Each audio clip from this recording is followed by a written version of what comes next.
Voilà, bonjour tout le monde et merci à Véronique Simons d'être venue là aujourd'hui pour voilà un peu parler de son activité parce que Véronique Simons est donc, enfin Véronique je veux dire, est une des psychologues au centre Amassana, donc le centre thérapeutique Amassana ici à Bruxelles à Ixelles. Et donc Véronique est parmi nous depuis ce mois de décembre. Le centre est ouvert au mois de novembre. Donc et alors, Véronique, est-ce que tu pourras un peu nous expliquer ton parcours professionnel jusqu'à présent? Ok, donc voilà, comme Amandine l'a dit, je suis psychologue, mais avant ça, j'ai une première carrière, on va dire, professionnelle dans le marketing, dans la publicité plus particulièrement. Donc j'ai travaillé dans 2 agences médias pendant une bonne dizaine d'années. Et puis j'ai décidé vers 30 ans de me réorienter, de reprendre des études à l'université. Et donc j'ai suivi un master en sciences psychologiques. Et ensuite, j'ai eu la chance bien d'être engagée à l'Institut Jules Bordet, dans l'équipe du professeur Razavi, qui est vraiment le pionnier en termes de psycho-oncologie. Donc ça a été vraiment passionnant. Je l'ai eu comme prof Voilà. à l'ULB. Voilà. Mais vraiment, ça a été très très riche d'enseignements. Et puis j'ai eu la chance d'accompagner beaucoup de patients ainsi que leurs proches, évidemment, puisque, comme on le sait, le cancer est une maladie malheureusement qui est de plus en plus en évolution, même si la recherche progresse à vitesse incroyable.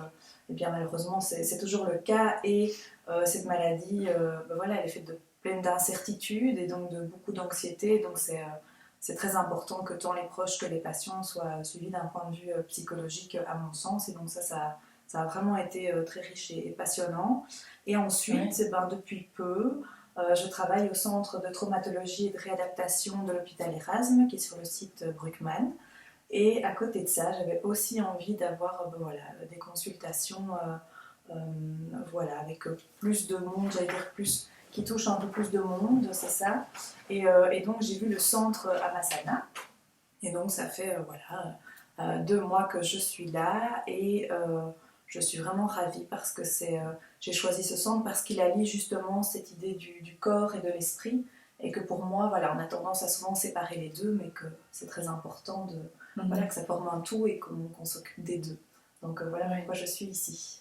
Tout à fait. Ben, merci en tout cas. Et c'est vrai que le centre Amassana, donc comme tu dis, ça relie le corps et l'esprit parce que on est donc ici différents thérapeutes, donc pas que des psychologues, mais je voulais vraiment trouver des thérapeutes qui travaillent aussi le corporel. Donc on a Anne qui est thérapeute shiatsu, on a une sophrologue également, et voilà. Euh, J'aimerais trouver encore d'autres massothérapeutes, mais ça viendra petit à petit. Voilà, voilà. Et oui, très intéressant du coup ton parcours parce que du coup surtout ton expérience en oncologie parce que enfin dis-moi si je me trompe mais je connais pas beaucoup de psychologues en tout cas en privé, en cabinet privé qui ont vraiment cette spécialité là et donc du coup je trouve ça vraiment intéressant que allez, on puisse si par exemple moi j'ai des patients que je puisse dire voilà si vous voulez, il y a vraiment une psychologue spécialisée en oncologie, patients donc, qui ont par exemple donc, le cancer, hein, je veux dire. Oui, et alors de pouvoir te les transférer pour faire vraiment un travail plus adéquat avec eux. Et qu'est-ce que tu vas travailler avec eux principalement, les personnes qui ont cette maladie? Tout dépend du stade, bien sûr, de la maladie. Donc, c'est à tous les stades, que ce soit diagnostic, une récidive, peu importe. C'est déjà s'adapter au moment là où ils sont dans la maladie, ce qu'ils ont déjà vécu, et essayer de les accompagner au mieux dans cette espèce d'ascenseur émotionnel que provoque la maladie et surtout les traitements, puisque les traitements vont provoquer, même chimiquement, quelque chose qui fait qu'on est plus anxieux, plus déprimé, malgré tout, et puis je vais m'adapter aux questions qu'ils se posent à ce moment-là, parce que c'est une maladie qui touche à la vie, mais aussi à la mort. En tout cas, ce sont des questions qu'on va se poser d'emblée, même si voilà, il y a des issues qui sont tout à fait positives, bien sûr, et heureusement, et c'est la plupart des cas sont comme ça, mais donc ça va être de venir avec ces questions finalement qui sont déclenchées par la maladie, mais qui sont plus profondes, plus philosophiques parfois, Donc ça va être ça, ou ça va être comment est-ce que je peux en parler à mes enfants, par exemple. Est-ce que je dois les protéger? Est-ce que je dois protéger mon proche en lui disant pas que finalement c'est vraiment plus compliqué que ce qu'il ne pense pour moi? Donc la maladie vient aussi bloquer la communication entre chaque membre de la famille. Et donc ça va être tenter de rétablir cette communication parce que c'est le premier soutien, c'est la famille, c'est l'entourage. Et donc c'est plutôt ça que je vais aller chercher. Donc voilà. Mais au fur et à mesure et avec ce que vit la personne au moment même. Oui, c'est beau. Donc oui, effectivement, la communication entre tous dans un système familial est souvent tabou aussi. Hein, quand on a ce type de maladie, je suppose que c'est difficile d'en parler. On a peur de poser des questions, peur que ça blesse, que ça remémore des choses, provoquer des émotions difficiles chez l'autre. Or que ça pourrait faire beaucoup de bien, justement, d'avoir une communication ouverte. Ceux qui peuvent justement communiquer plus facilement de ça se rapprochent. C'est quelque chose qu'ils vivent ensemble plutôt que de le vivre chacun de son côté. C'est plutôt une chance de pouvoir partager ça malgré tout. Et donc, heureusement, la parole se libère de plus en plus. Il y a plus de groupes de soutien, etc. Donc, ça devient vraiment un grand mouvement qui est important. Oui, tout à fait. Eh bien, c'est un beau travail, en tout cas, que tu fais avec eux, c'est sûr. Et alors, tu disais aussi que tu travailles dans une cellule à Bruckmann, en traumatologie. Oui. Et là, tu fais quoi exactement, alors? Donc là, c'est le centre de traumatologie et de réadaptation. Ça fait partie des RAS, mais c'est sur le site de Bruckmann. Et donc là, ce sont plutôt des personnes qui ont eu des traumatismes. Donc ça va être un AVC, un accident de voiture, voilà, et qui sont blessés par la vie finalement. Donc c'est d'abord physique, donc ça dépend à quel endroit est la lésion et ce qu'elle va provoquer. Mais du coup, c'est aussi un choc psychologique et psychique. Voilà, il y a des pertes de certaines choses, de mobilité, donc c'est accompagné aussi, et c'est aussi une équipe pluridisciplinaire comme au centre Amassana, où on est autour du patient, la personne, et notre but c'est qu'elle soit autonome finalement, qu'elle se réadapte à la vie, voilà, malgré peut-être les handicaps qui restent ou pas, et voilà, et qu'elle s'épanouisse avec ce changement de vie, on va dire. Oui, ok. Magnifique tout ça, en tout cas, quelle belle expérience. Et dire que j'ai une psychologue qui a cette spécialité-là dans le centre. Non, mais je trouve ça vraiment génial, quoi. Donc, non, c'est vraiment très très bien. Et du coup, ici, alors avec les consultations privées, qu'est-ce que tu vas plus travailler alors avec les... Parce que tu es thérapeute familiale, hein, systémique? Oui, voilà, donc systémique. Donc là, je pars du principe que la personne fait partie d'un système, de plusieurs systèmes, donc de son histoire, de sa culture, de sa famille, du couple dans lequel il est, et que donc c'est voir plutôt les interactions interpersonnelles que la personne entretient avec son entourage, et que chaque action provoque une autre action, qu'il y a une rétroaction. Donc c'est plus complexe et moins linéaire que il y a un problème, il y a une cause et ça provoque quelque chose. C'est plus complexe, et donc c'est aller un petit peu se balader dans tout ça, voir ce qui a été transmis de manière peut-être transgénérationnelle. Voilà, c'est plus aller dans ce sens-là. Tout à fait, ok. Et donc alors, tu accompagnes des familles, mais également en individuel aussi, et des couples. Exactement. C'est ça. Ouais. Ok. Et des ados aussi? Adultes, enfants plus quand la famille est là. Okay. Mais oui. Donc c'est le but, c'est que tout le monde soit accueilli, écouté et vu dans sa globalité. Oui, tout à fait. Bien ça. Et alors, si on va un peu vers plus ta philosophie de vie, qu'est-ce qu'elle pourrait être? Enfin, c'est quoi ta philosophie? Qu'est-ce qui est un peu ton fil rouge dans ta vie? Mon fil rouge, alors je dirais que c'est d'essayer, du moins, de profiter de chaque moment, en tout cas de tous les petits moments de bonheur qui sont plutôt furtifs. C'est de déjà pouvoir les capter et en profiter. Je pense que c'est un exercice de tous les jours, que c'est pas si évident, mais c'est ce que j'essaye de faire. Et puis de voilà, je trouve que la vie n'est pas si facile, pas juste, pas toujours juste. Donc, c'est de te dire, ok, qu'est-ce que j'en fais? J'ai encore quand même une marge de manœuvre. Je suis responsable quand même de lui donner l'orientation que je peux lui donner dans la mesure du possible. Et donc, c'est essayer voilà, de m'adapter, en tout cas d'essayer d'oser changer certaines choses, même quand elles sont installées depuis un certain temps, voilà, pour essayer d'évoluer, en tout cas d'aller vers quelque chose qui me semble plus juste et plus en harmonie avec qui je suis et mes valeurs. Je dirais, voilà. Très bien. Et dis-moi, c'est quoi tes valeurs? Est-ce que tu les questions Donc mes valeurs, déjà le respect de soi et des autres, ça pour moi c'est très important. L'authenticité, qui est quelque chose qui n'est pas si évident à atteindre. Oui, c'est ça, d'être en harmonie avec soi, avec les autres, de se sentir juste sur son chemin et de pouvoir apporter quelque chose voilà, sur son chemin, sur cette vie, voilà, oui, d'apporter quelque chose de positif au monde, même si ça paraît voilà, une vaste question et un vaste objectif.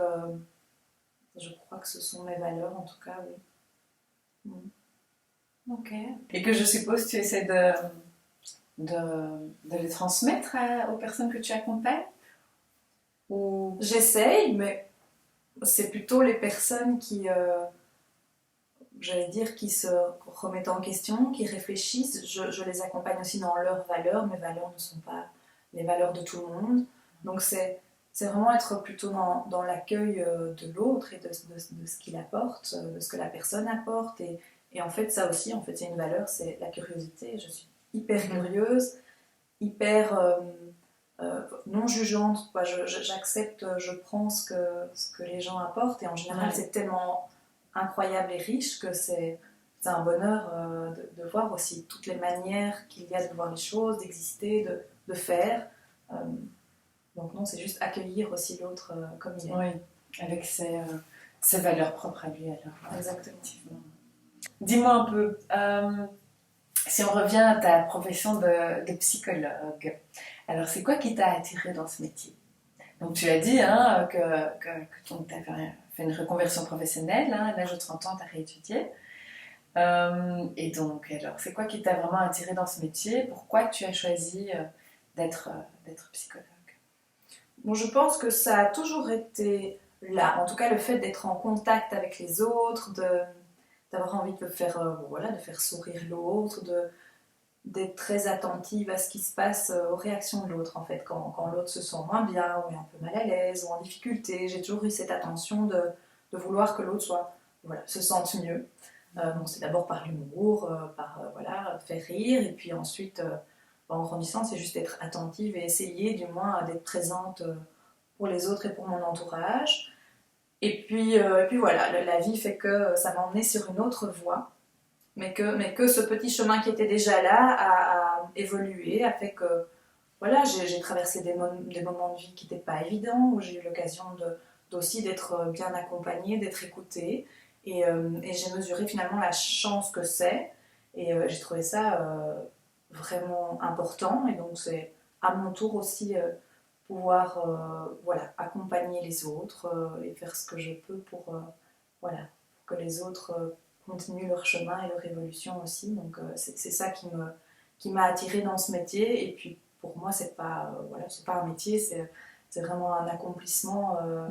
C'est un bonheur de faire, voilà, d'être psychologue. Donc, oui, c'est aussi un accomplissement personnel. Ouais. Parce que effectivement, on ressent beaucoup de retours quand même aussi de nos patients et ouais. de les voir évoluer, de guérir et d'évoluer, ça fait évidemment beaucoup de bien à nous-mêmes aussi. Ouais. Il y a un bel échange quoi, du coup à ce niveau-là. Exactement. Ouais. Et dis-moi, est-ce que tu as une situation voilà, une situation qui a été pour toi, je te dis, waouh, c'est vraiment justement une belle évolution, enfin, que ton patient est vraiment super bien évolué avec ton accompagnement que tu lui as apporté. J'en ai plein et en même temps c'est parce que je pense que j'attends pas un résultat ou quelque chose d'incroyable, mais c'est toutes les petites choses et c'est tout le chemin en fait qui va être parfois long, parfois difficile, mais où je perçois des petites choses qui sont là et qui évoluent petit à petit et ça c'est juste génial. Donc en fait c'est assez fréquent, mais c'est des petites choses, c'est pas, voilà, c'est pas un gros résultat, voilà. Euh, oui, donc c'est vraiment plutôt dans le chemin qui est fait. Ouais. Ok. Et alors, quel serait le message que tu as envie de transmettre à nos amis qui sont en train de écouter? Un message, eh bien, que dans ce monde qui va finalement très très vite, on prend moins le temps de se poser, finalement de s'écouter. Je crois que ça vaut la peine parfois de s'arrêter, de prendre le temps et de prendre le temps de réfléchir, voilà, de penser et de pouvoir dire parfois les choses. Et ça peut être dans plein de domaines différents, ça peut être en passant par un massage, par du shiatsu, tout ce qu'on veut, mais en tout cas c'est prendre le temps de se faire du bien euh, et de se poser. Je crois que c'est ça le plus important. Et après, ben voilà, moi je suis là, je suis disponible, je suis à l'écoute, mais tout ce qui m'importe, c'est que les gens soient accompagnés à leur rythme, que vous soyez accompagnés à votre rythme, et puis par la méthode qui vous convient le mieux. Voilà. Voilà, vous avez bien entendu, n'est-ce pas? Ok, eh ben, génial. Merci beaucoup, Véronique. Merci à toi. Je ne sais pas si tu as encore envie de rajouter une dernière petite chose pour ceux qui écoutent. Qu'est-ce que je dirais? Que la vie est belle, voilà, même si on n'a pas toujours l'impression qu'elle est belle, que parfois c'est plus sombre et plus difficile, bah, je pense qu'elle vaut la peine d'être vécue voilà, et de se poser et d'y réfléchir.